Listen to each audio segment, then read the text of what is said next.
அனைவருக்கும் விபிஹனின் இனிய வணக்கங்கள். முந்திரி மரங்கள் பூத்திருக்கிறது இந்த மாதிரி தான் பூக்கும். அதாவது இந்த மாதிரி கிளையிலேருந்து குறுப்பு வரும். ஃபஸ்ட்டு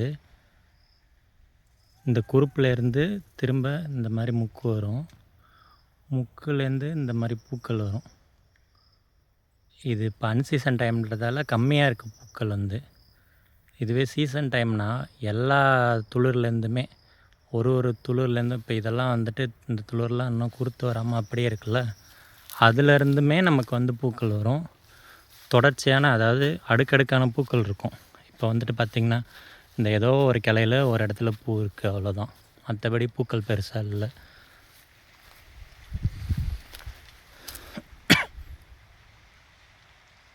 இந்த பூக்கள்லேருந்து தான் பிஞ்சு வரும் இந்த மாதிரி.